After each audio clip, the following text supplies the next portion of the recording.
It's a pleasure to be here, and it's been just an absolute joy in the past, I guess now almost 48, can you hear me?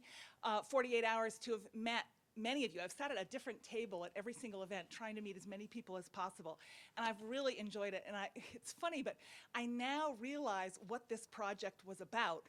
And if I could, I would go back and actually do my part of it somewhat differently and be even more responsive. But anyway, this is what I'm going to talk about. I'm going to talk about what we actually did, not what we might have done. And what I want to tell you is a little bit about the history of how the art spots came to be. You know, why it is in something that is really about books, we have a whole section of the bookshelf that's not books at all, but that is these little art spots. I created them in the summer of 2012. They're very short films. How many of you have actually had a chance to look at them and know what they're about? Okay, I'm going to show some clips today for the rest of you so you'll get a sense of what's in there.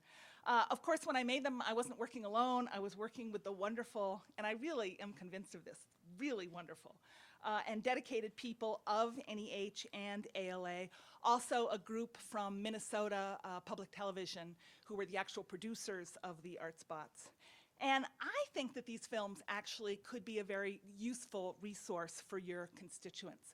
Because in some cases, for me anyway, when I encounter a problem, instead of trying to approach it directly, I sometimes take a lateral move. I move sideways.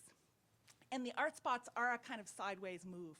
So if you find someone who's having a little bit of trouble understanding the book or perhaps appreciating the material in some of the books, one of the things you can do is actually step out of the book and step into this visual world, which is frankly quite a bit less controversial in that it's about things. It's not about people. I mean, of course it's about people also, but it's basically about things. And I find as an art historian that we sometimes can talk about things in ways a little bit more calmly than we can talk about ourselves and our neighbors. So it's a way of getting at some of the issues in the Bookshelf Project without sort of confronting something. Now, one of the things you may be wondering, because I know you all have to go back and begin your programming, you may be wondering why a project that is basically about reading, after all, it's a bookshelf, why it would have these films, why we decided to incorporate them. And more importantly, you may be asking how the art spots are going to be useful to you in the programming. And that's the question I want to go through with you this afternoon. But before actually answering that question, I want to give you a little bit of background, because I think once you have the background, the answer may actually just sort of appear magically, and I won't have to tell you. I'll show instead of tell, in other words. Well, initially, there was a group of 7 national project scholars. I actually joined the group fairly late in the process, and I had no idea what I was getting into, believe me. I didn't know I'd be here a year and a half later. And they were thinking of art at that point as a thematic section like the others. So Pathways to Faith was a section, Literary Perspectives was a section, and art would be a section of its own. And it would have its own bookshelf of 5 books. But it was curious because we got together through, I guess there was a meeting, and some of us came in by internet, but we Skyped in. And then we also set up a listserv, and we talked to each other by internet, and we had some phone calls and things. And as we read the books that we were proposing for the bookshelf and debated our proposed selections for the bookshelf, it became apparent really quite early on that the art was a problem. And the problem is that there are 2 kinds of art books in the world. One is the general survey, and one general survey is pretty much like another. And then there are the books that go into depth. So they focus on the modern mosque, or they focus on a particular manuscript, or perhaps Islamic gardens. And if you only have 5 books on the bookshelf, it's very hard to say, oh, we're going to have a book about mosque, but we're going to skip manuscripts. Or we'll have something that's a general, well, you have to have one general survey. So we'll have something on, I don't know, mosques, but not textiles. Textiles are incredibly important art form in the Islamic world. So even the idea of choosing books became very difficult. So it became apparent that while each of the other sections revolved around the communication of a theme, the art books occupied a different place. Art is not so much a theme as it is a communicative medium. So we were dealing with completely different categories, which might have been why we were having so much problem with it. art is visual primarily rather than textual. Moreover, the art intersected with many of the other thematic sections of the bookshelf. So, for example, as the project scholars talked about the Quran as a key element for learning and discussing religion, after all, it is the primary source book for understanding religion, we also had to think about the Quran as a very important art form. And how do you separate those two? So, how do you separate text from art? And it turns out that we really couldn't find a way to do that. Similarly, in our discussions about religion,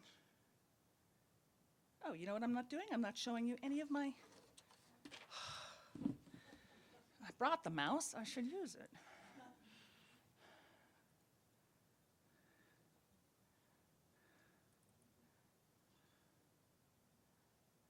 There we go. That's me. These are the art spots that we put together, and they're on the website, so you can easily find them. And this is, so when I'm talking about the Quran as a work of art, this is an example. This is something that you can read, and it's actually fairly easy to read if you read Arabic. And you don't have to be very literate in Arabic to be able to read it, especially if you've already memorized either all of the Quran or perhaps the most important verses.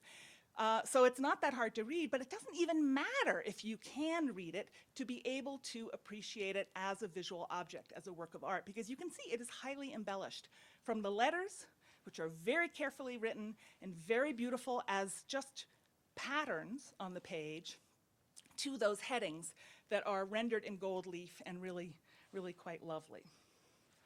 And these are some of the texts that if you are reading them with your reading and learning communities, these are some of the texts where you might want to consult the art spots that deal with calligraphy, for example, or perhaps geometry, because if you can, I guess I have a little pointer right here, you can see there's a lot of geometry and just ornament right here, and that's very much a part of Islamic art. So these are, I'm just showing you some of the possible links, ways that you can get into the art spots.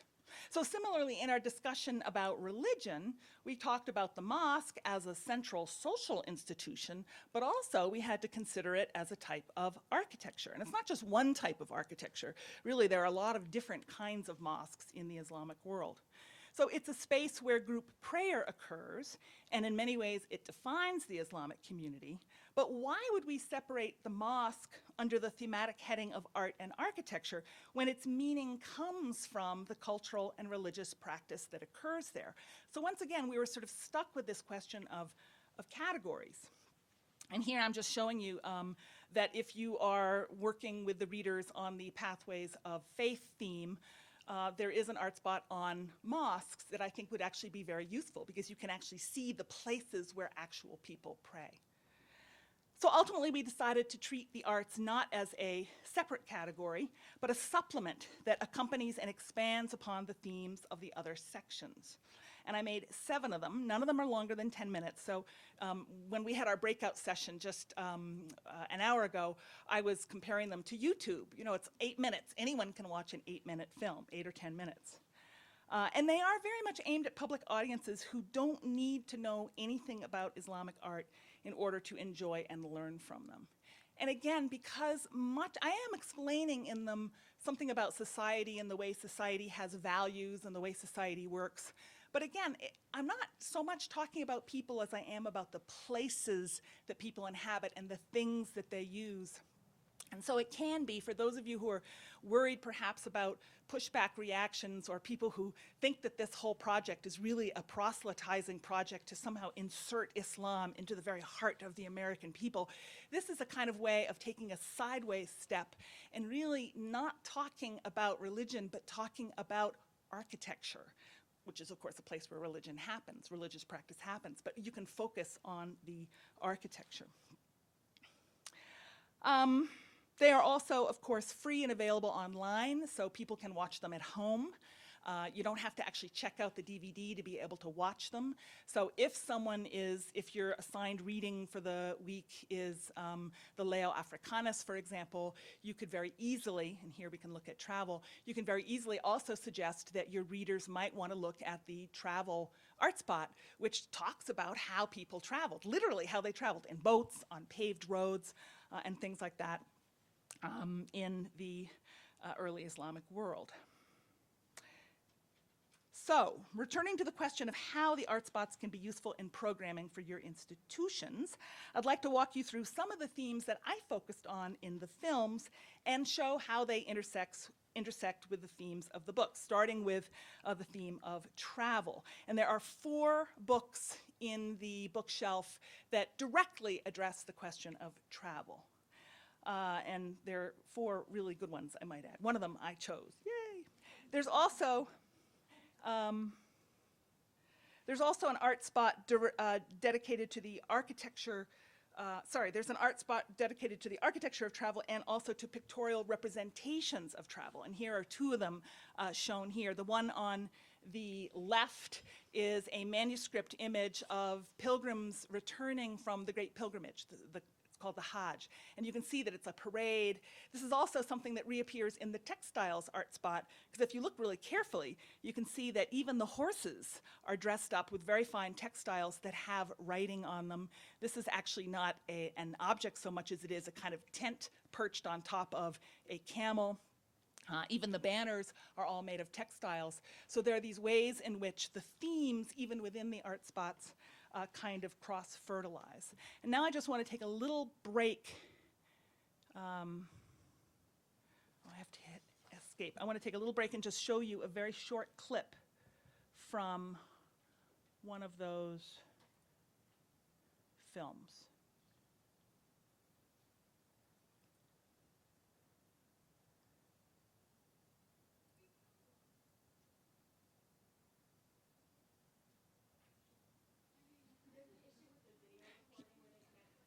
They can't turn the lights off? I already asked if we could turn, oh, there we go.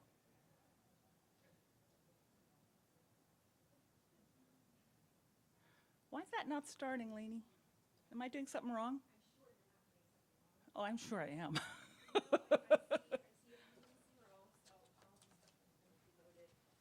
Do we need to reload? Is this one at 40 seconds or 44, 48? This one would be at 49-ish.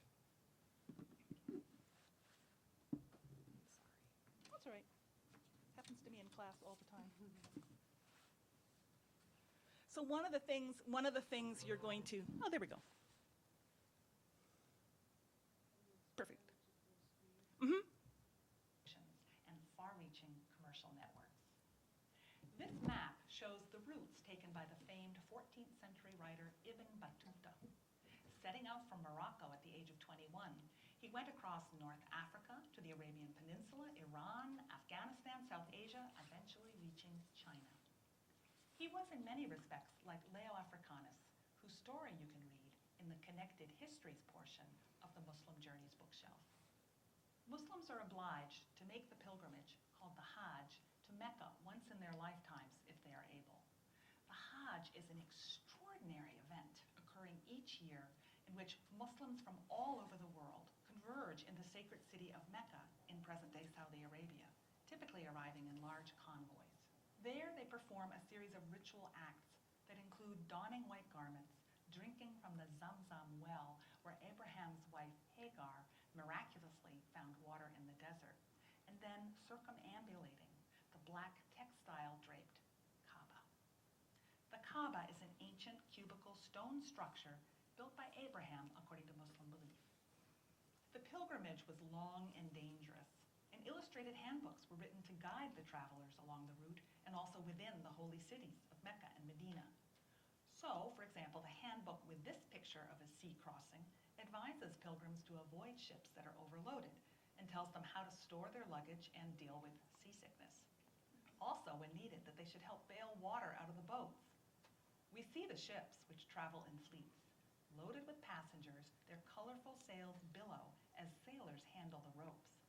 The Hajj was a profoundly important religious event where Muslims... I'll stop there on that one.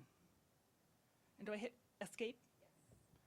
Okay, and then back to the PowerPoint. Whoa, it's working.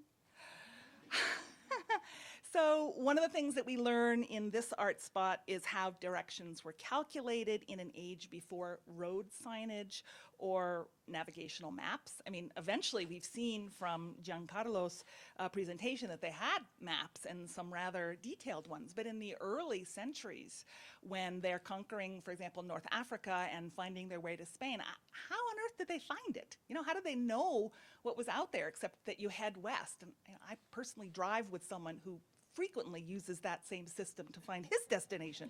But in that world, it's really kind of awesome because they're going very long distances with very little information.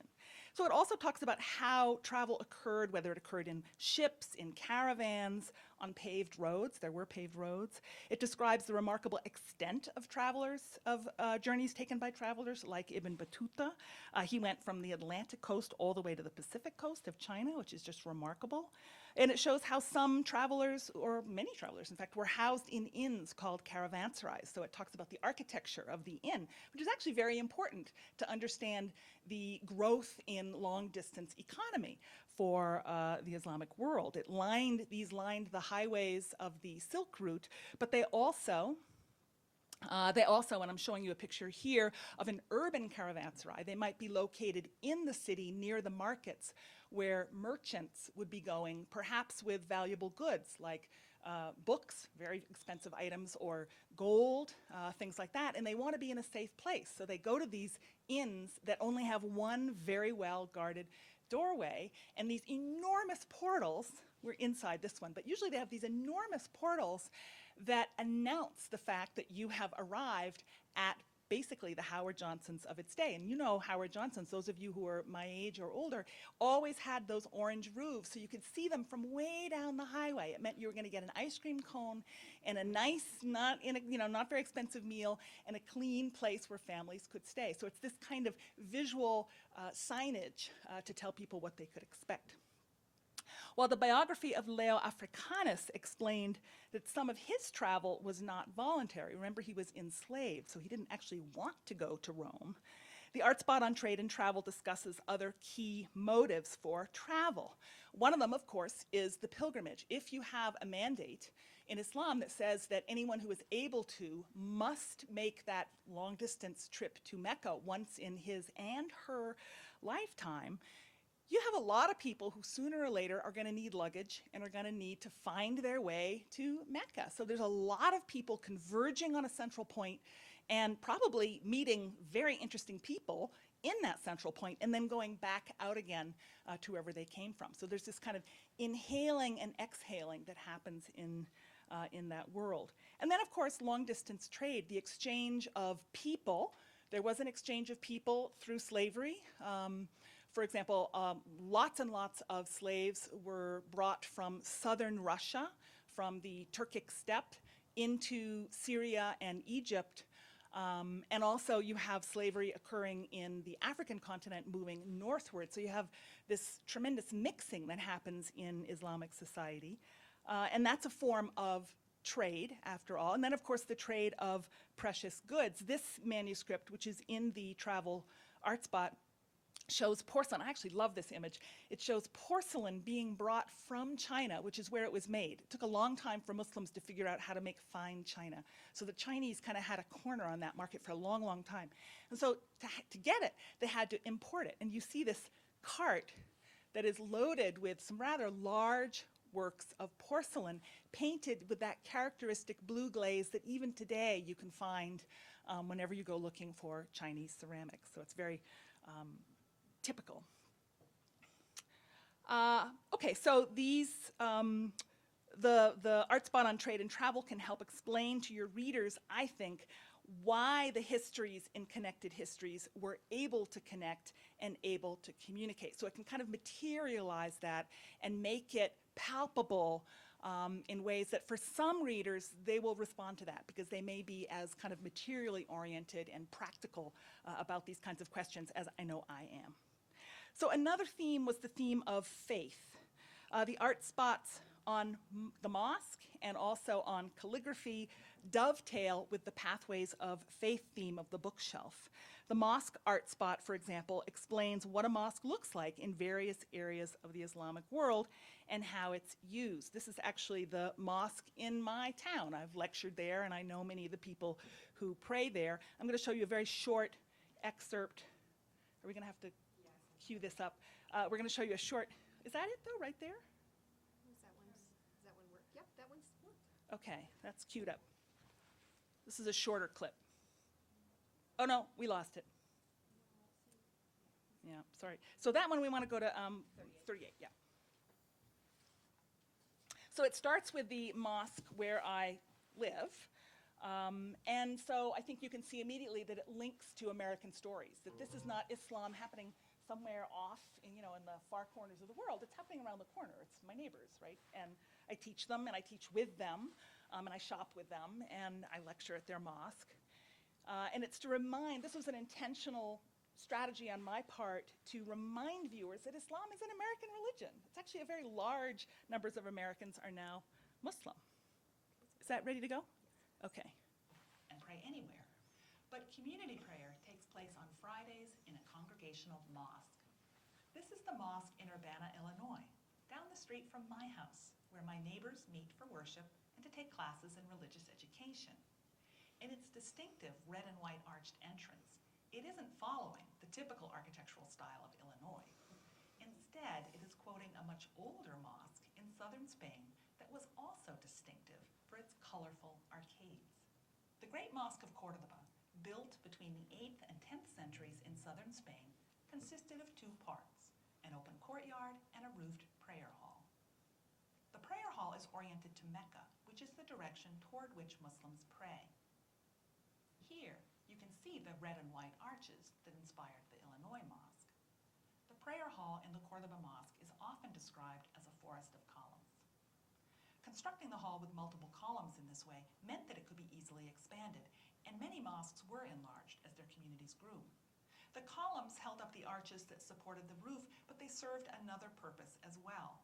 Standing equidistant from each other, each column was functionally the same as the next, mirroring the equality of the assembled Muslims in the eyes of God and the egalitarianism of Islam in general. Okay.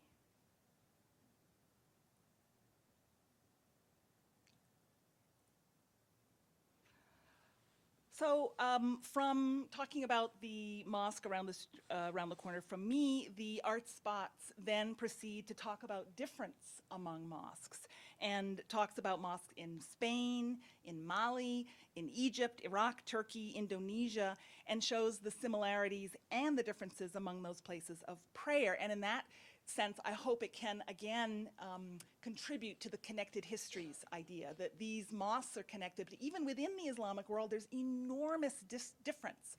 And I think that's actually a really important point, because when we talk about pushback and when we talk about potential negative reactions, those negative reactions are often very reductionist. And one of the ways of responding to that is not to allow the topic to be reduced in that manner. And so one of the strategies of showing all these different mosques, here's another one right here, is to show really the great variety, that you can't talk about an Islam or an Islamic mosque. You can only talk about Islam as it exists in Turkey, as it exists in Indonesia. Now the film concludes with a mosque for women in Indonesia. That's this one right here. This is actually the subject of a recent dissertation by actually my favorite student of all time. And she graduated. Now I'm stuck with the others who are just terrible. But she wrote this fascinating study of women's mosques, places for prayer for women in this one city in Indonesia, and included 2 mosques that are exclusively for the use of women. And I think that might be of interest to readers in the points of view theme, who want to learn perhaps about women in Islam. Perhaps they're inspired by Leila Ahmed's A Quiet Revolution, or Willow Wilson's Butterfly Mosque, or my all-time favorite, Dreams of Trespass. So this is a way of seeing that there really are places that well, I won't even go into that. Okay, so also contributing to how we understand pathways of faith, the calligraphy art spot can explain why so much care was lavished on the writing of the Quran manuscripts. Because for Muslims, the Quran was a record of God's word. It had to be written correctly. That was the most important thing. It had to be written skillfully by masters who had trained for, in some cases, decades. And also it had to be written beautifully to celebrate the fact that this was a divine message. And so Qurans were treated not only as sacred texts, but also works of art with lots of embellishment that simply doesn't need to be there. It's there simply to celebrate the word of God. Writing in general was elevated to a high art form because writing was associated with the divine for this reason.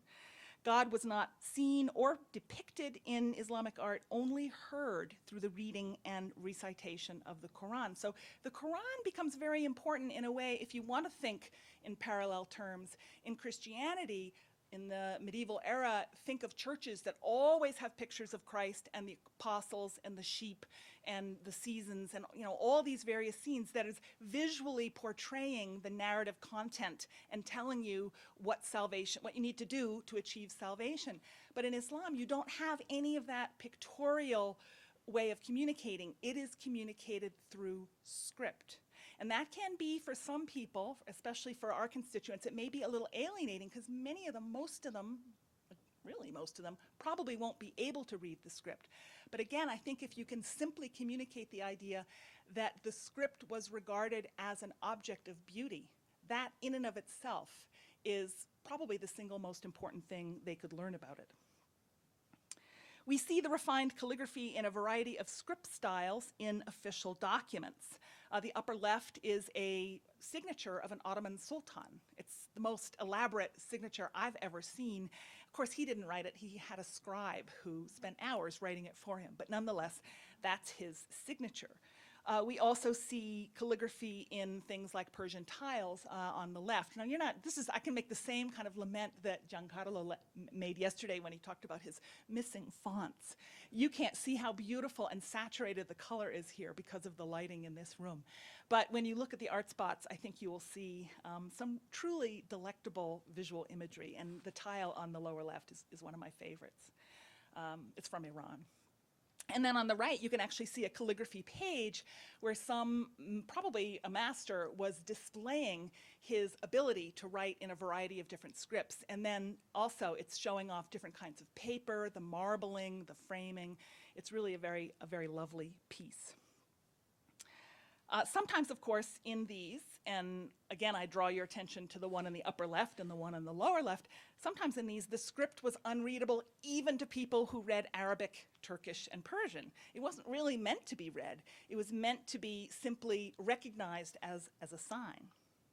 I think it helps in learning about the Quran to remember that it was not only a text consisting of words, but also an object made of parchment, paper, ink, and gold leaf, bound in gold-stamped leather. And that's the topic of the materiality of the book that is discussed in greater detail in the art spot on the arts of book and miniature painting. The last theme that I'll talk about is geometry. The art spot on geometry explains how the science of numbers was important for orienting mosques and for making maps and guiding travel. And I've already talked about this, right, with respect to the travel art spot. It was necessary for all calculations involving time, such as the correct times for prayer and fasting. And you might think, well, why would they need geometry? Why don't they just use a clock? And they did have clocks. They had very elaborate clocks. But for calculations that involve something as important as the day on which fasting should occur in the month of Ramadan, for example, or the hour at which fasting should end, you want accurate timekeeping. And that was done through astronomical calculation, which of course involves geometry. And you can say, well, why didn't they just read from the sun? Well, they needed to be able to do it on a cloudy day. So of course they had to have this calculated in advance so they could predict. Geometry was also necessary for calculations about space, whether to determine the correct orientation of a mosque or to measure the proportions of a large architectural dome. Early Muslims needed to know the correct orientation and times for prayer, and because of this, they had a deep respect for mathematics and geometry, much more so than in the West for pretty much all of the first 2 centuries of Islam, of the world, of, you know what I mean, since the 7th century onward. Education began, of course, with memorization of the Quran, but it advanced to include the study of theology, poetry, grammar, and always math. So math was very important. In religious settings, like, this is an example of mosque clocks in a mosque in Sri Lanka. And then on the right, a astrolabe that is used for calculating direction of travel. In religious settings like mosque and holy manuscripts like Qurans, geometrical ornament, I'll go back to that, became particularly important. We all know, all of you already know, that figural imagery was discouraged in Islam because it could lead to the worship of false idols. So unlike Western Europe, where the portrait and the narrative scene, as I said, became the primary subject of art, in Islamic art and architecture, we find instead extraordinarily complex geometrical compositions.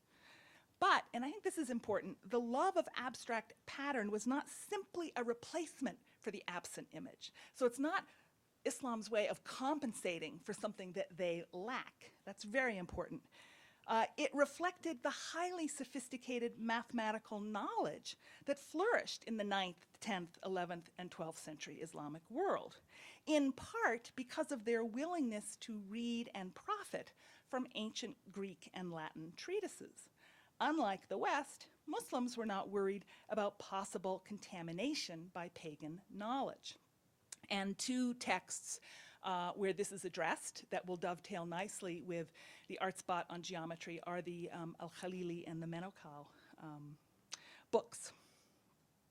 As your groups read The House of Wisdom, How Arabic Science Saved Ancient Knowledge, they may also be interested to see how the keen interest in math and geometry among Muslim intellectuals was important for orienting the direction of mosques and became a staple of visual ornamental vocabulary.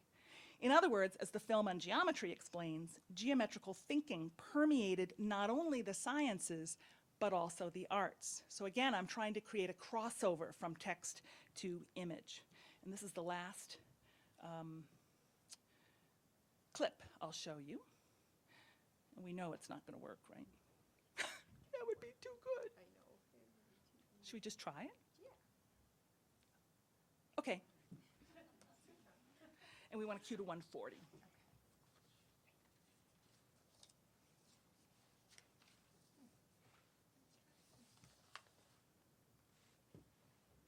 And if not, we'll just keep on going.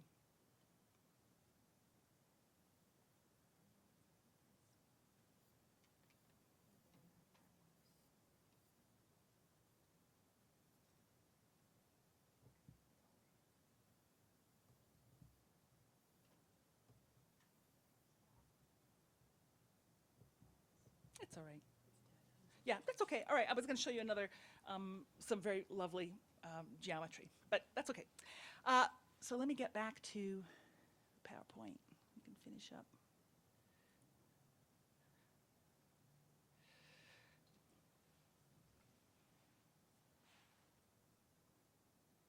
So when we talk about geometry, for example, well, no, actually, I'll wait on that. Okay, so the other thing I wanted to tell you, this is sort of a little insider insight to the whole process, was, and I've told some of you at lunch, I think, that I confessed that the hardest thing for the scholars who chose the books in the bookshelf project was limiting ourselves to only 5 books each. That was really very painful. For people who love their fields as much as we do, this was excruciatingly difficult. Instead of 25, I think we would have each suggested 125, and if we'd been allowed to, we probably could have come up with 250. But since each person could only choose 5, we found ourselves trying to push our favorite books into other people's categories. I know I did that. In the case of The Art of Hajj, which is a very lovely book about pilgrimage, it shows how pilgrimage is documented and also represented. It's really, I think it's a fascinating book. I claimed that since pilgrimage, or Hajj, is a required religious practice, It really belonged among the books in the Pathways of Faith theme rather than art. It was a blatant ploy to make room for more art books. But the ultimate result was that I lost my portion of the bookshelf altogether because my books got given away to other categories, and instead my material was put on film. As the project scholars discussed and debated, what eventually emerged was a set of interconnected books. We kept finding ways of finding books that kind of served more than one category, and art spots that served more than one category. And I think the result is a website that is really very layered, that has a lot of different resources for you. And they're all there really available at a click because it's all free online, including these art spots. All of this reminds us that the Muslim bookshelf is about much more than books. The books are simply a way into learning about a complex and fascinating culture, or a complicated and fascinating set of people, however you wish to define it. To give an example of a resource layer available to your readers, there are, for example, 3 3D walking tours. These are amazing technological captures that people have done of the 3-dimensional experience of walking through a site like the Alhambra. I'm not going to take you into that, but it's something that I hope you will go to the website. It's under it's under resources and under web, and if you look there, you'll see them. And they're just wow. They'll wow your readers because they're exciting to see, but also there's a certain amount of you can control how you walk through the space. So it's not a passive experience at all. You get to choose to go left or right or to look up or down. So it's very kind of appeals to the actual user. I think Jeff Hardwick has already mentioned that there are many, many excerpts from the Oxford Islamic Studies online, including an essay on Islamic art and more focused essays on Cordoba, calligraphy, gardens, and so on. In other words, things that are directly relevant to the art spots. And my favorite really is the selection of primary sources. Of course, many of the books that you're reading are primary sources, right? But I'm just so in love with primary sources. But I do want to say that I think that the medieval ones, the ones that are, let's say, pre-modern, might be a little bit daunting for many of your readers if they're not used to reading voices from the past. But I think that if you can connect them to the themes, it will be very rewarding because they will hear someone from 1,000 years ago speaking about what life was like. It really humanizes that world. So if your group is reading, for example, about religion, prayer, and pilgrimage, they can read the precise verse in the Quran, I have it here, where it mandates turning towards Mecca to pray. Wherever you come from, turn toward the Holy Mosque. You can just see what it is that Muslims use to underpin that social behavior. And because the bookshelf scholars are all big fans of the 14th century traveler Ibn Battuta, we had a whole conversation about Ibn Battuta because we're all passionate about him. We included not just one of his observations, but actually I think there are 3 in the bookshelf, 2 in the primary sources list and then 1 in one of the books on the bookshelf. I think that's from When Asia Was the World. We included these kinds of primary sources, even though they are somewhat difficult to read, because we love them and because they give a vivid insight into ordinary, or in some cases extraordinary, human life at a particular time and place. Ibn Battuta tells his reader about the geography and social customs of the places through which he passed on his 75,000-mile lifetime trip. I mean, he went all the way from Morocco to China, but he also complains about the drunk traveling with him. It's fun. I mean, and it's interesting. You realize, oh yeah, so they probably had bed bugs. They probably sometimes felt thirsty. They sometimes maybe felt worried for their own safety. They might have seen beautiful sunsets and sunrises and been as excited by them as we are. It's a kind of way of getting into the past in a very kind of visceral way. So our goal in making these selections was not to overwhelm, but rather to create moments of greater insight, understanding, and hopefully empathy. That is, after all, I think what the humanities are about. Amidst this wide array of resources, the art spots are designed not to stand alone, but to complement and visually expand on the themes in the book selections. I've given you a few suggestions for the way that you can include the films in your book discussions. Practically, I would say that you might want to actually show them as a way, perhaps, of getting people warmed up, or perhaps show them, ask people to look at them at home. But I think there's something about a film that when everybody has just seen it, they can all react in the moment to it, which is a little different from the distance of reading, where the book is something that you might have read a week ago or 3 days ago. The film is very fresh in your mind, so that's one way you might think about them. Now, some of your readers may fall in love with the rich textiles in the textiles art spot, for example, and they might want to learn more about weaving fabrics and knotting carpets. And I hope you can see there are clear connections between the textile draped Kaaba, that's what I'm showing you here, in Mecca, and calligraphy, because of course it's covered with calligraphy, and the theme of luxury textiles in the arts. Some of your readers may want to learn more about the design of gardens and the symbolic meaning of the exotic plants, the geometrical plan, the fountains, and the views of gardens. For these readers wanting to know more about Islamic art, the bookshelf includes an introductory book called Islamic Arts, not a very exciting title, and a full-length, handsomely produced film called Islamic Art, Mirror of the Invisible World. And don't forget the Art of Hajj book, which I was successful in placing on the Pathways of Faith bookshelf. I've also provided a supplementary list of books on the website with more about art. I think all the scholars have provided this kind of supplementary information. Finally, since some of the links that I suggested for you in this talk may have flown by a little too quickly for you to make written notes, I do understand that the ALA organizers are filming the presentation and will post it for you as an additional resource. So if you want to go back and say, well, how can I make this work in different ways, that you might be able to do that. So to return to the initial question, how are the art spots going to be useful to you in the programming that you are working on in your reading and learning communities? I hope I've begun to answer that question by showing you that there are many topics in the films that you can weave into discussions about the bookshelf themes.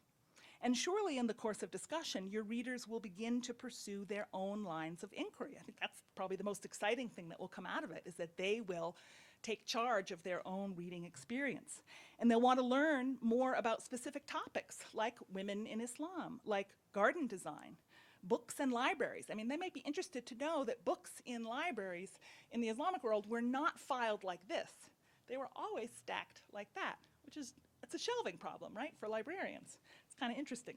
They may want to learn more about painting, especially if they themselves are artists or are taking painting classes.